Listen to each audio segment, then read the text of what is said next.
There are places where silence has weight, where it presses down on your bones like a second soul. The convent at Monte Corvo is one of them. Built into the cliffs like a wound stitched shut with stone, it was never meant to be seen by the outside world. No signs, no path, no name on any map. Only prayers, whispered in Latin and stained with fear. The kind of place where the bells ring by themselves, where nuns sleep with crucifixes clutched like lifelines, where no one speaks of Sister Clarice. She was gentle, they say, obedient, soft-spoken, and first to rise for morning hymns. But her eyes always lingered a little too long on the chapel's northern wall, on the sealed door no one was allowed to open. When she died, the convent buried her quickly, too quickly. No wake, no vigil, just dirt over a body that never stiffened.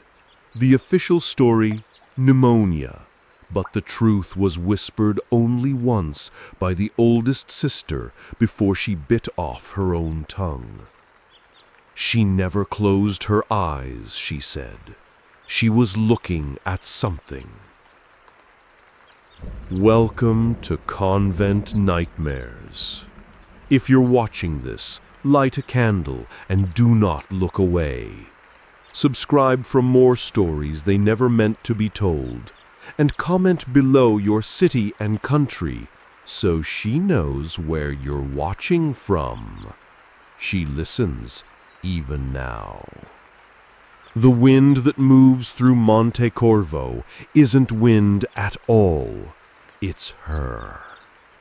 Every breath, every draft that snuffs out a candle is her passing through again. And if you ever feel your rosary grow cold in your hands, drop it, leave it behind, because once she knows you're listening, she follows. It began with the singing. Not hymns, those were familiar, even comforting in their way. No, this sound came after matins, long after the last candle was snuffed and the halls lay still. It began as a hum, just beneath hearing, like breath held too long. Then came the voices, layered, female, dozens of them, singing a dirge in perfect harmony, though no one could understand the language. Not Latin, not Aramaic, just sound, ancient and aching, dripping from the stone like condensation. Sister Agnes heard it first. She was assigned to night prayer in the cloister library, alone. When she returned to her cell, her veil was torn, and her eyes would not blink. She stared at the ceiling for 6 days, lips moving constantly, repeating one phrase, "She's still in the walls." They thought it was madness. They sent for the bishop, but he never arrived. Only a letter came back, unsigned, that read, "Do not disturb what was buried willingly." The second sign came in the chapel. The altar bled. Not red, not even liquid, but something thick and black, like ink pulled from a drowned book. It oozed from the cracks between the stones, staining the floor in the shape of an open eye. The sisters tried to scrub it. It returned every morning, darker than before. Sister Helena insisted it was just mold, a natural reaction to humidity. But at night they could hear the altar groaning, as if something beneath it was pushing up from below. By the third night, the bells rang at the wrong hour. Not just out of sync, but in reverse. Midnight struck 13 times. The sound was wrong too, heavier, echoing as if the tower were deeper than before. And afterward, footsteps could be heard on the upper floors where no one had walked in years. Not since Sister Clarice was found outside her own cell, clawing at the sealed northern door, whispering to someone only she could see. They had boarded that door shut, not just with wood, but with salt, iron nails, and pages torn from Scripture soaked in holy oil. Even the Mother Superior never spoke of what lay beyond it. But on the fourth night, the salt line had vanished. The boards were untouched, but cold, as if someone stood on the other side, breathing slowly against them. Sister Colette placed her ear to the door. She screamed, but not from pain or terror. She screamed like a newborn, loud, wet, guttural. She had no memory of it afterward, but her hands were wet with soil, and her nail fingers cracked as if she'd been digging. By the fifth night, no one spoke aloud. Even prayer was mouthed in silence. Every candle burned strangely, flickering toward the ground instead of the air. Shadows detached from their owners and moved along the walls independently. One sister fainted during evening meditation after seeing her own shadow turn and walk away. In the hallway outside the dormitories, someone had written a message on the stone wall. It wasn't ink. It wasn't blood. It was ash. The message read, "Clarice never left. She opened the door from the other side." Mother Amandine was the first to break the silence. She stood before the sisters at dawn, her veil stiff with salt from restless sweat, eyes hollowed by 7 nights of listening. "We must exhume her," she said. No name. They all knew whom she meant. The chapel trembled at her words, not metaphorically, but physically. Dust fell from the rafters. The holy water in the font rippled without touch. The sisters gasped, but no one dared object, because the singing had returned that night, louder than ever, and now it had words. Words in Sister Clarice's voice. The grave was unmarked, tucked behind the garden wall beneath a weeping fig. They said the roots never grew straight near that soil. As the sisters dug, they uncovered not just earth, but layers of cloth, like veils wrapped again and again around something that still pulsed. When the shovel struck wood, the ground exhaled a hot, sour breath that turned their stomachs. Inside the coffin, she was smiling. Clarice's skin had not decayed. Her hands were folded, but her fingers were stained black, as if soaked in ink. Her mouth was open, frozen in mid-laughter, and in her palm was a rosary made of teeth, not her own. 33 teeth, each from a different sister, none missing their own. They tried to burn the body, but fire would not catch. The wood hissed and bled. The body refused to char. One sister whispered, "She's still praying." Another turned and fled, only to vanish entirely between two pews. They found her habit days later, nailed to the underside of the altar. The black fluid had returned. That night the mirror cracked. There was only one in the convent, above the wash basin in the infirmary. No one had dared look into it for weeks, but someone did. A scream echoed through the halls, but the sisters found no one. Only the mirror shattered, and across the shards a single word was etched over and over: "Come." Doors no longer led to the same rooms. A sister stepped into the kitchen and emerged into the library. Another opened her wardrobe and found herself in the basement crypt. The convent was folding inward, collapsing into itself like a mouth ready to close. Some sisters had started walking backwards, praying in reverse, desperate to undo something, but they no longer knew what. Mother Amandine stopped speaking after that. She wrote instead, dozens of pages, scribbled symbols and reversed prayers. She tore out her own tongue and wrapped it in parchment before sealing it inside the altar. "So she won't speak through me again," she wrote in her final note. But the voice kept coming.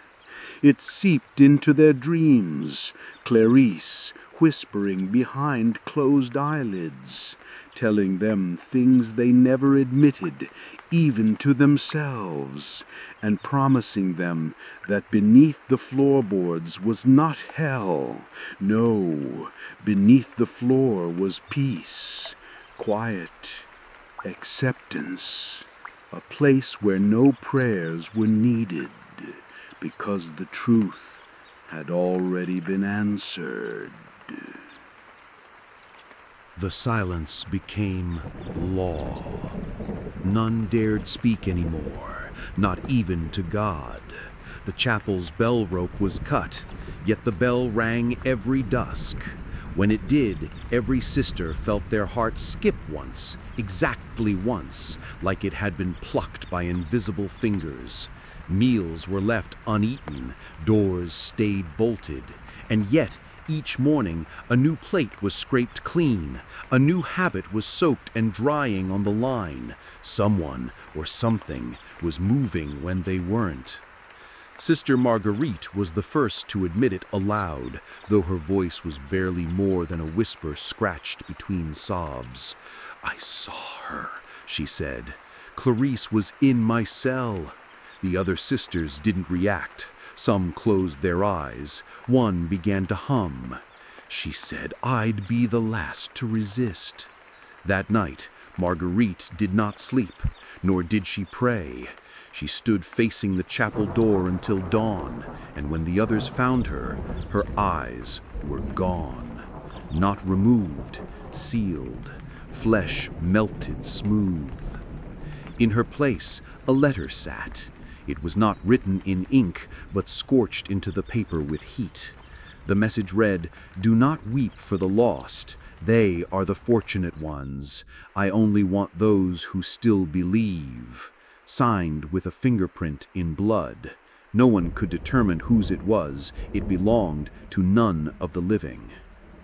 The convent's walls began to bleed. Not visibly, not in red, but something deeper. Memory, dreams. Each sister began to recall things she had never lived. A voice in a language she never learned. A place underground, beneath the chapel, where the air didn't move and the prayers hummed like teeth clinking together. One sister collapsed in the corridor and cried, "She's praying us backward. She's praying time into a circle."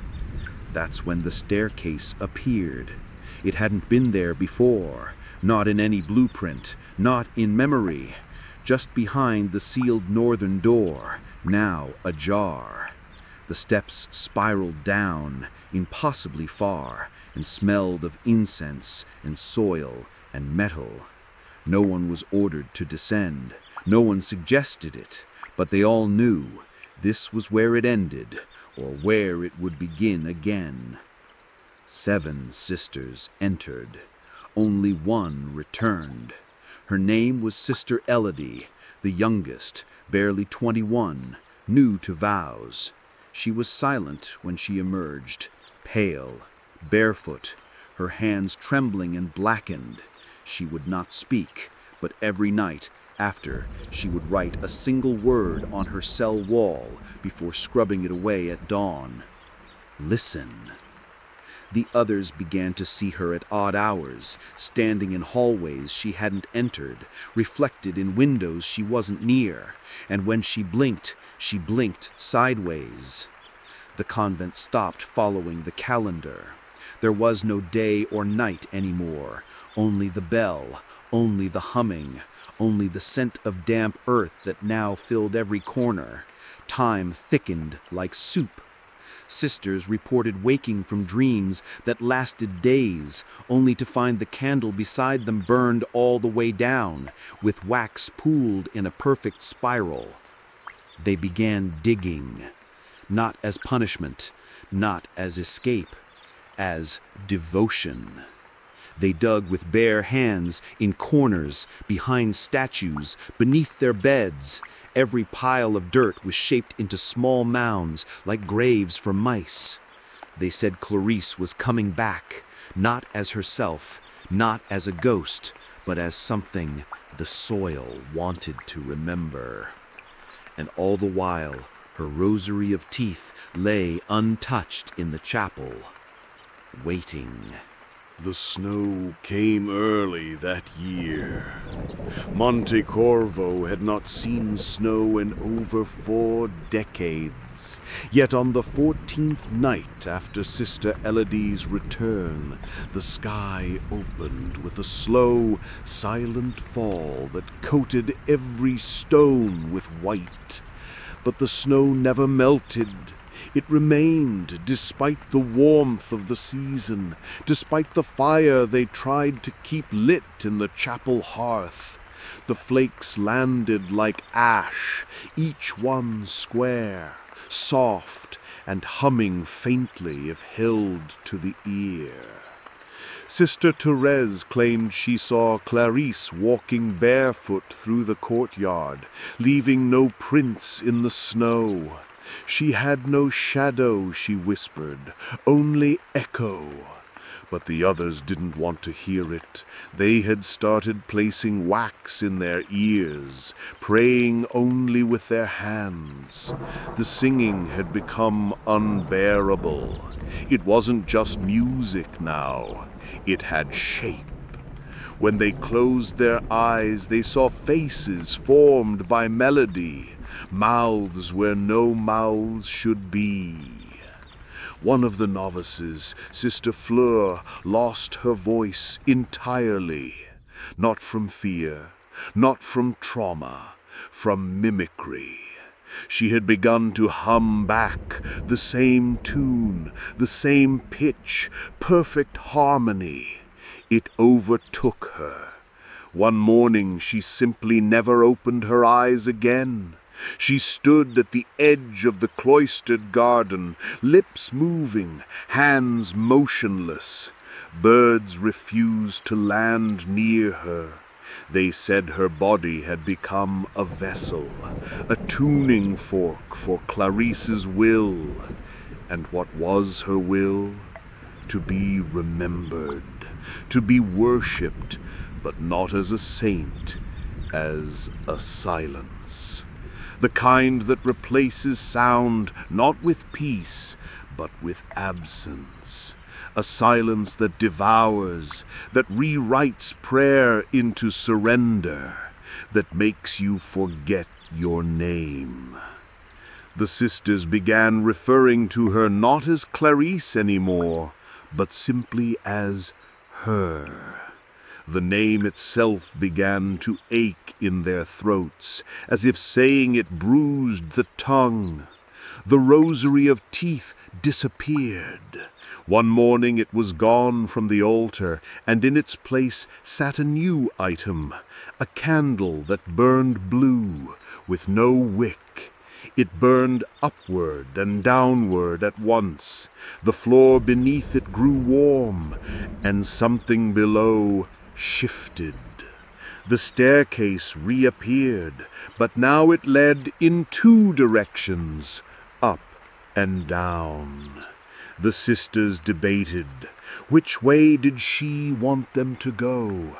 Which path was the offering? Mother Amandine broke the tie. She said, down is for the dead, up is for the remembered, but she is neither. And with that she took the candle and ascended. She never returned, but her prayers did, scribbled on the walls, upside down and backwards, carved into doors that refused to open, burned into the air itself when you stepped too close to the light. And then came the night without a moon. The sky turned black, not from cloud, but from void. The stars vanished, the wind stopped, the bell rang 13 times backward, each tone sharper, tighter, as if the rope was strangling something unseen. And then, through every hallway, she walked. She didn't touch anyone. She didn't speak. But every sister who saw her fell to their knees, weeping without knowing why. Not fear, not trauma, but recognition. They knew her. They always had. She had prayed beside them, watched from the corners of their dreams, hummed lullabies into their lungs since birth. Clarice had never left, because she was never just Clarice. She was the thing inside devotion, twisted by isolation, grown in the cracks of the sacred, and now she was awake. They called it the night of the folding veil. No one remembered falling asleep. No one remembered waking, only that the convent had changed. Not in structure, no, the halls were still there, the walls still cold, but the space between had shifted. Corridors stretched endlessly, doorways led to memories, and shadows whispered truths only the guilty understood. The boundary between dream and prayer had torn. Sister Eloise opened her eyes to find herself in her childhood home, except it was also the chapel. Her mother knelt at the altar, wearing a veil, but when she turned, her face was Clarice's. She said only one sentence, "You buried me alive, and then you forgot to die." When Eloise screamed, no sound came, only the ringing of the bell inside her own mouth. The others were scattered across realities that no longer obeyed logic. One sister walked into her cell and found it filled with water, ankle deep and still. Floating above the bed was her own habit, perfectly dry, folded and tied with red string. Another found the crucifix on her wall weeping clear oil. When she touched it, her hands came away stained with writing, her sins etched into her skin in Latin, pulsing like veins. Everywhere, Clarice was present, but not visible, only implied. A shadow behind curtains, a face in the grain of the wood, a laugh echoing before the silence. She was rebuilding the convent in her image, not brick by brick, but memory by memory. Every regret, every unsaid prayer, every broken vow became part of the architecture. The sisters understood too late. They were no longer nuns. They were chapters, living scriptures rewritten nightly by Clarice's will. Their rituals were no longer acts of faith, but reenactments of guilt. Each blessing became a curse, looped endlessly through forgotten language. Their rosaries snapped in their hands, replaced with chains of bone. The veil was no longer symbolic. It was a blindfold. Then the knocking began. From beneath the floor, 3 knocks, always 3. No rhythm, no impatience, just presence. On the 3rd day, they knocked back. The floorboards split. From below rose not Clarice, but a woman in white, face veiled, hands open. She bore no eyes, no lips, just skin where features should be. Yet she wept, and her tears etched the names of every sister into the stone beneath their feet. Each name burned, each burn glowed, until the sister who bore it fainted. And in their sleep they dreamed of the garden where Clarice had been buried. But now there were dozens of mounds, small, shallow, breathing, and from each a single hand reached upward, clutching a rosary, not of teeth, but of tongues. The remaining sisters gathered once more, not in prayer, in resignation. They entered the chapel, where the blue candles still burned in both directions. The staircase had vanished. There was only the altar now. And behind it a door, new, unfamiliar, not sealed, not marked, open. The darkness beyond it pulsed like breath. Sister Eloise stepped forward. "I will go," she said. And when she crossed the threshold, she smiled, not with joy, but with recognition, like returning to a place she'd only seen in dreams. One by one, the others followed, not called, not coerced, only understood. The door closed behind them without sound, and the convent, for the first time in weeks, fell truly silent. They say the convent still stands, hidden by fog, erased from maps, remembered only by those who dream in hymns and wake with dirt beneath their nails. The bells no longer ring, yet some travelers claim to hear faint chimes when the wind dies. If you ask the villagers, they'll glance away and whisper, "She's still praying in there." But no one dares approach, not anymore. Sometimes, on the 13th night of certain months, candles appear in the windows, though the glass has long since shattered. And if you stand very still near the crumbling gates, you might hear soft footsteps behind you. Don't turn around, not if you value your name, your mind, your soul, because she doesn't haunt like a ghost.